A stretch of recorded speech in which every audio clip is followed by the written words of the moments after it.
شعور بخشا؟ کس نے تجھے چلنا سکھایا؟ کس نے تجھے بولنا سکھایا؟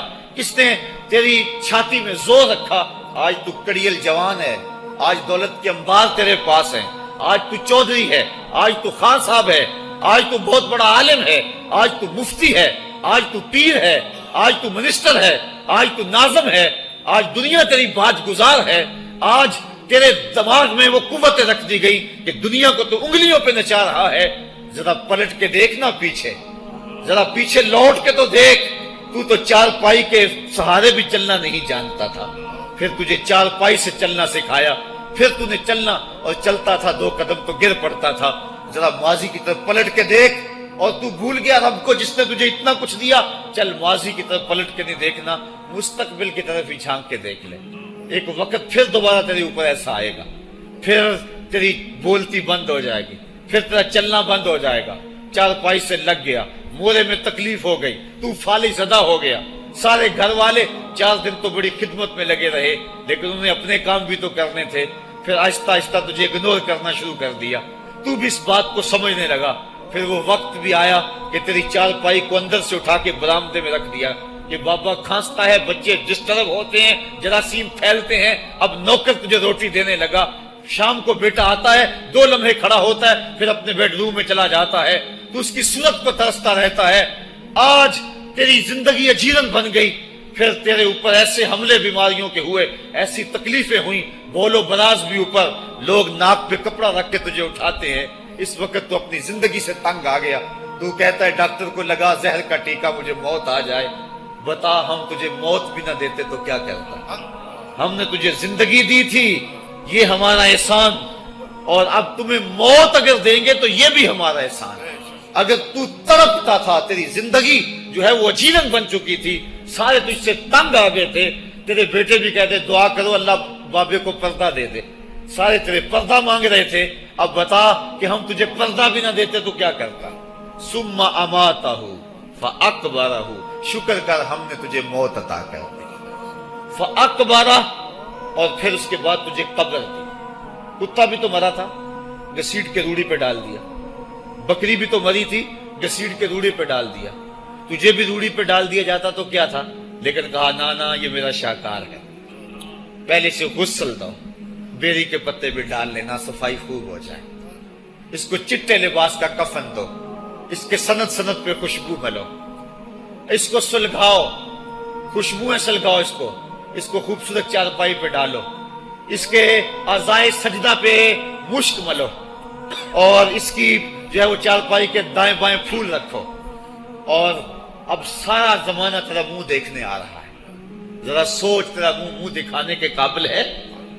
اور پھر کہا اب اس کو اٹھاؤ، قبرستان میں لے چلو، زمانہ آ گیا، تو آج دولہا بنا ہوا ہے اور زمانہ تیری برات بنی ہوئی ہے، اور کہا کہ ایک آدمی نہ اٹھائیں، اس کا پروٹوکول ہے، اس کو 4 آدمی اٹھائیں، کندھا بھی بدلتے رہیں، کہا زیادہ تیز بھی نہ چلنا، میرے شاہکار کو کہیں جھٹکا نہ لگے، اور پھر تیرا پروٹوکول امام کعبہ بھی ہو تو وہ پیچھے ہے، تیری لاش آگے۔ تو نے ہمارے ساتھ کیا کیا، ہم نے تیرے ساتھ کیا سلوک کیا؟ یا ایھا الانسان ما غرک بربک الکریم، ہم نے کہا اس کے لیے چھوٹا سا گھر بنا دو، اور اس کے اندر پردے میں اس کو رکھ کے اوپر سے مٹی ڈال دو، اوپر پھول ڈال لو، اور پھر اتنی دیر تک کھڑے رہو جتنی دیر تک اونٹ کو ذبح کرتے ہیں، اس کی کھال ادھیڑتے ہیں، اس کا گوشت بناتے ہیں، پھر اس کو تقسیم کرتے ہیں، اور پھر آؤ تو دعائیں شروع کر دو، کبھی کل کی محفل سجا دو، کبھی 10ویں کی، کبھی چہلم کی۔ اے انسان، تیرے ساتھ جو کچھ ہوا لوگوں کی نظروں کے سامنے تجھے رسوا تو نہیں کیا میں نے؟ یا ایھا الانسان ما غرک بربک الکریم، ذرا پیچھے پلٹ کے دیکھ لے، نہیں تو آگے جھانک کے دیکھ لے، تجھے کبھی تو شرم آئے گی، تو کہاں بھٹک گیا، کہاں بہہ گیا۔ آ جا اس کریم رب کی طرف جو 70 ماؤں سے زیادہ پیار کرتا ہے۔ آنا تو نے ہے ہی، آج نہیں تو کل آئے گا، تو کل جو پھر کفن میں منہ چھپا چھپا کے آتا پھرے گا، آج کھلے منہ ہی آ جا۔ آج میری رحمتیں تیرا بڑھ بڑھ کے استقبال کر رہی ہیں۔ روبی بن حراش ایک بزرگ ہوئے اور تابعی ہیں۔ تابعی وہ تھا جس نے صحابی کو دیکھا ہو، ساری زندگی ان کے چہرے پہ مسکراہٹ نہیں آئی، وہ کہتے تھے کیا خبر میرا انجام کیا ہوگا۔ شیخ سعدی فرماتے ہیں جب تو دنیا پہ آیا تھا نا تو روتا تھا، یہ سارے ہنستے تھے، بچہ جب پیدا ہوتا ہے تو اور اس کا رونا اس کی زندگی کی دلیل ہے. جب تک بچہ چیختا نہیں سارے پریشان ہوتے ہیں, آواز نہیں آ رہی, پتہ نہیں زندہ ہے کہ جو ہے وہ گوشت کا لوتھڑا ہے. جب بچہ چیختا سارے خوش ہو جاتے ہیں, مبارکیں دیتے ہیں, مٹھائیاں بانٹتے ہیں. تو اس کا رونا اس کی زندگی پہ دلیل. شیخ سعدی فرماتے جب تو آیا تھا تو روتا تھا یہ ہنستے تھے, ایسے زندگی گزار تو ہنستا ہوا جائے یہ روتے رہ جائے, یہ نہ ہو کہ روتا آیا تھا روتا ہی جانا پڑے تجھے. ربی بن حراش ساری زندگی نہیں مسکرائے, فرماتے تھے کیا خبر میرا انجام کیا ہوگا. وقت بیتتا گیا, آخر میں فوت ہو گئے. ان کا بھائی ربی بن حراش غسال کو بلا لایا کہ میرے بھائی کو غسل دو. غسال جب غسل دینے کے لیے داخل ہوا تو فوراً باہر پلٹ آیا. ربی پوچھنے لگا کیا ہوا ہے؟ کہا یار تیرا بھائی بڑا عجیب ہے. کہا ہوا کیا ہے؟ کہا نحنو نغتسلہ وہو یتبسم, ہم اسے غسل دیتے ہیں وہ آگے سے مسکراتا ہے. کہا اس نے قسم کھائی تھی جب تک اپنا اچھا انجام نہیں دیکھوں گا نہیں مسکراؤں گا. اس کو امام ابو نعیم نے حلیہ میں لکھا, روز الانف کے اندر امام سہیلی نے لکھا, قاضی ایاز مالک اندلسی نے شفا میں لکھا, اور اسی کو امام جلال الدین سیوطی علیہ رحمہ نے جو ہے وہ الخصائص الکبریٰ میں لکھا. کہا یا تیرا بھائی بڑا عجیب ہے, ہم اسے غسل دیتے ہیں وہ آگے سے مسکراتا ہے.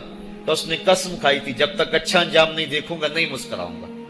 آج اس نے اپنا اچھا انجام دیکھ لیا تبھی تو مسکرا رہا ہے. 12 لوگوں کے 2 گروہ بن گئے. ایک کہنے لگے کہ یار یہ ویسے گڑی ہوئی بات ہے, بھلا کوئی بندہ مرنے کے بعد بھی مسکرا سکتا ہے.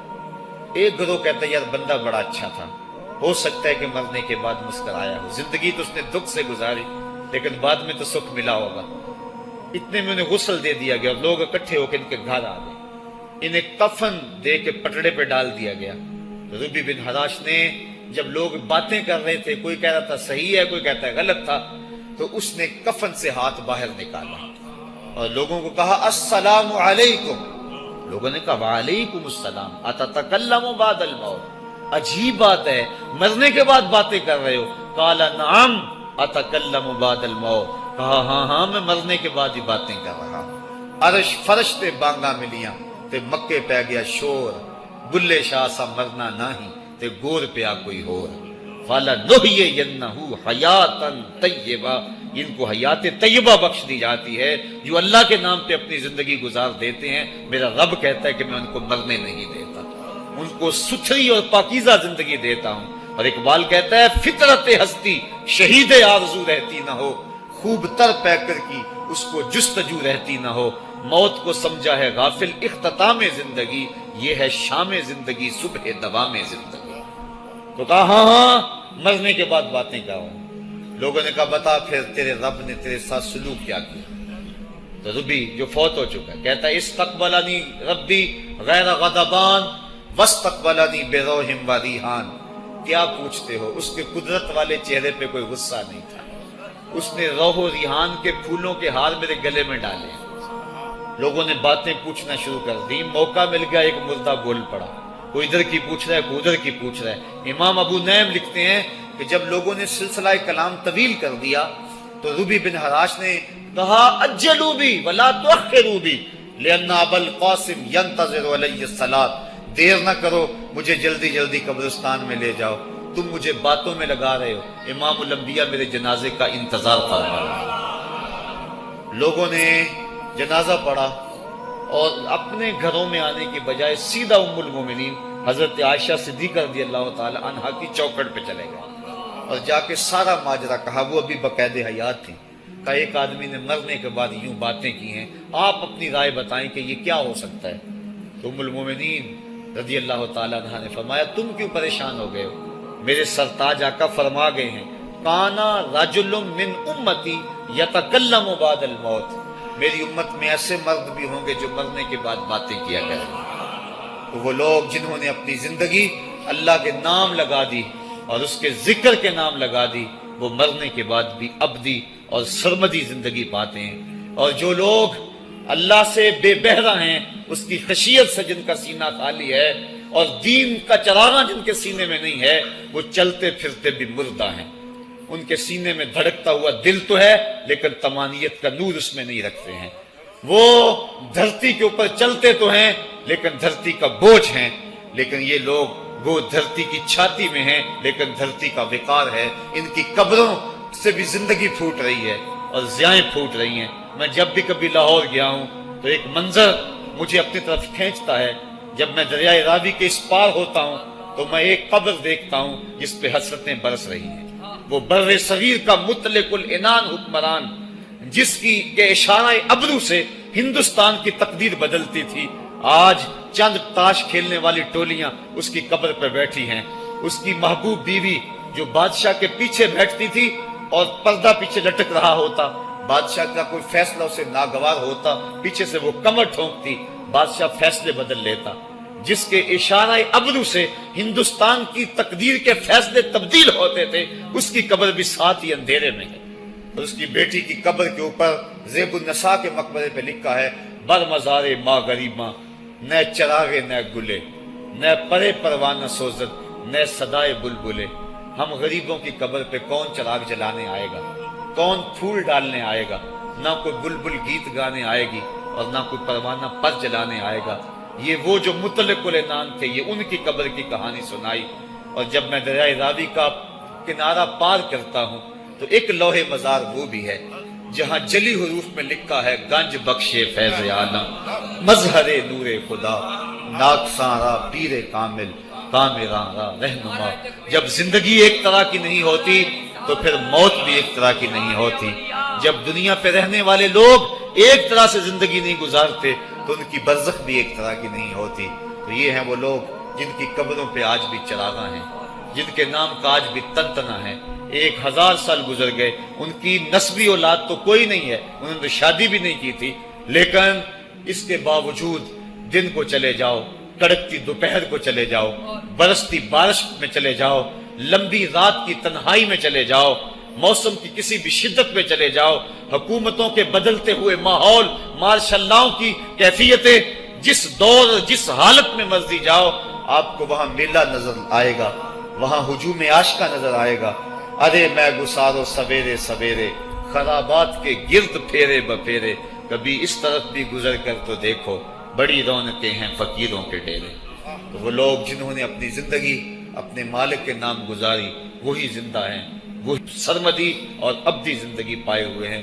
صاحبو، اب میرے اور آپ کے پاس سانسوں کا موقع موجود ہے، ورنہ یہ سانسیں تیزی کے ساتھ پگھل رہی ہیں. میں کل امام راضی کو پڑھ رہا تھا، وہ کہتے ہیں، ایک بزرگ فرماتے ہیں مجھے سمجھ نہیں آ رہی تھی ان الانسان لفی خسر کی، کہ بے شک انسان گھاٹے میں ہے. تو میں سوچ رہا تھا کیسے گھاٹے میں ہے، تو کہا کہ مجھے سمجھ اس طرح آئی کہ میں بازار گیا، میں نے ایک شخص کو دیکھا جو پھٹے پہ برف رکھ کے بیچ رہا تھا اور آواز کیا لگا رہا تھا: ارحمو ارحمو من یذوب راس مالہ، اور رحم کرو اس بندے پہ، اگر تم نے تھوڑی بھی دیر لگا دی اور میرے سے سودا نہ خریدا تو میرا جو راس المال ہے میرا وہ بھی لٹ جائے گا، کیونکہ برف تو میری پگھلی جا رہی ہے، اور اگر تم نے خرید لی میری برف تو میرے پیسے کھڑے ہو جائیں گے، اور اگر تم نے میری برف خریدنے میں دیر کر دی تو جو میں نے پیسے لگائے ہیں میرے وہ بھی پورے نہیں ہوں گے. تو وہ کہہ رہا تھا ارحمو من یذوب راس مالہ. وہ کہتے ہیں مجھے ان الانسان لفی خسر کی سمجھ نہیں آ رہی تھی، اس کے اس جملے کو سن کے سمجھ آ گئی کہ انسان جلدی جلدی اپنی سانسوں کو گوا رہا ہے، اسے چاہیے کہ جلدی جلدی ان سانسوں سے کام لے لے، ورنہ یہ سانسوں کی برف پگھل جائے گی اور اس کی یہ پونجی بھی برباد ہو جائے گی. تو صاحبو، میں اور آپ لمحہ لمحہ موت کے قریب ہو رہے ہیں، لمحہ لمحہ موت کے قریب ہو گئے. آج میں دوپہر کو بیٹھا تھا تو وہ ایک شخص آ کے میاں صاحب کا شعر پڑھنے لگا: دیگر تے دن گیا محمد، اوڑک نو ڈب جانا. تو میری نظر چلی گئی، میں نے کہا ابھی تو 10 بجے ہوں گے، تو میں نے کہا صبح کے 10 بھی بج گئے ہیں اور پھر 12 بھی بج جانے ہیں، پھر ظہر بھی ہوگی، پھر دیگر بھی ہوگی، اور اس کے بعد پھر شام بھی ہو جانی ہے. اب ہم دیگر تک تو پہنچ گئے ہیں، اب شام کے تدلکے بھی قریب ہو گئے ہیں، تو یہ دن ڈوب جانا ہے تھوڑی دیر کے بعد. یہی مثال ہماری زندگی کی ہے. کوئی دوپہر تک آ گیا ہے، کوئی چاش تک آ گیا ہے، کوئی ظہر تک آ گیا ہے، کوئی عصر تک آ گیا ہے، اور کسی کی زندگی کا سورج بالکل غروب ہونے کے قریب آ گیا. صاحبو، پتہ کوئی نہیں کہ ہمارا اگلا قدم کہاں ہے. اس سے قبل کہ کوئی حجت باقی نہ رہے، مجھے آپ کو اپنی زندگی پہ نظر ثانی کرنا ہوگی، اپنے گناہوں کا اور اپنی نیکیوں کا حساب لگانا ہوگا. ایک ترازو تو کل محشر کے میدان میں لگے گا، ایک ترازو ضمیر کی عدالت میں آج ہی لگانا ہوگا۔ ہمیں دیکھنا ہوگا ہمارے پلے کتنے عمل ہیں اچھے، اور جو اچھے عمل ہیں ان میں خلوص والے کتنے ہیں، لوگوں کے دکھاوے والے کتنے تھے، رب کے لیے کتنے عمل کیے اور لوگوں کے لیے کتنے کیے۔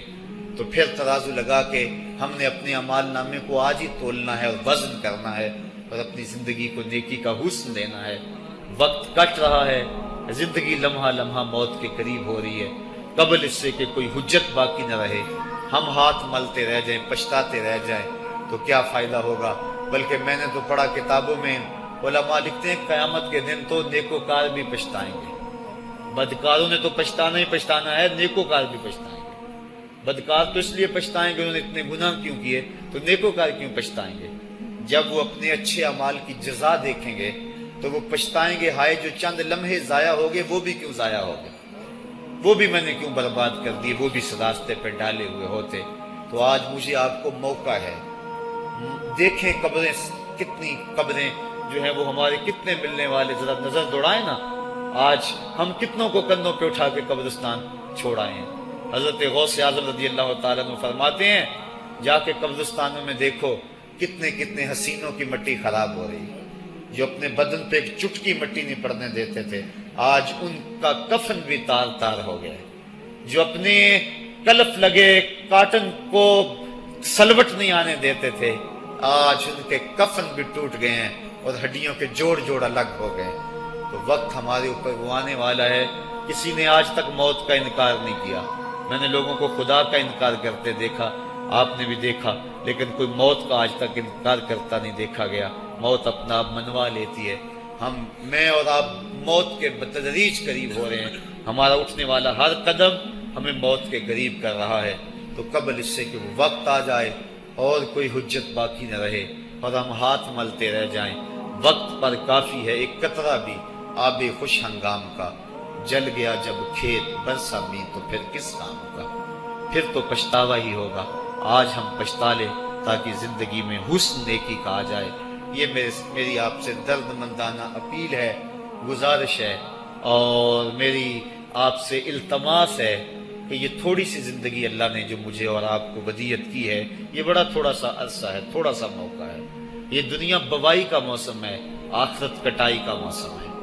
جو بوائی کے موسم کو برباد کر بیٹھا ہے، کٹائی کے موسم میں اس کے ہاتھ کچھ نہیں لگتا۔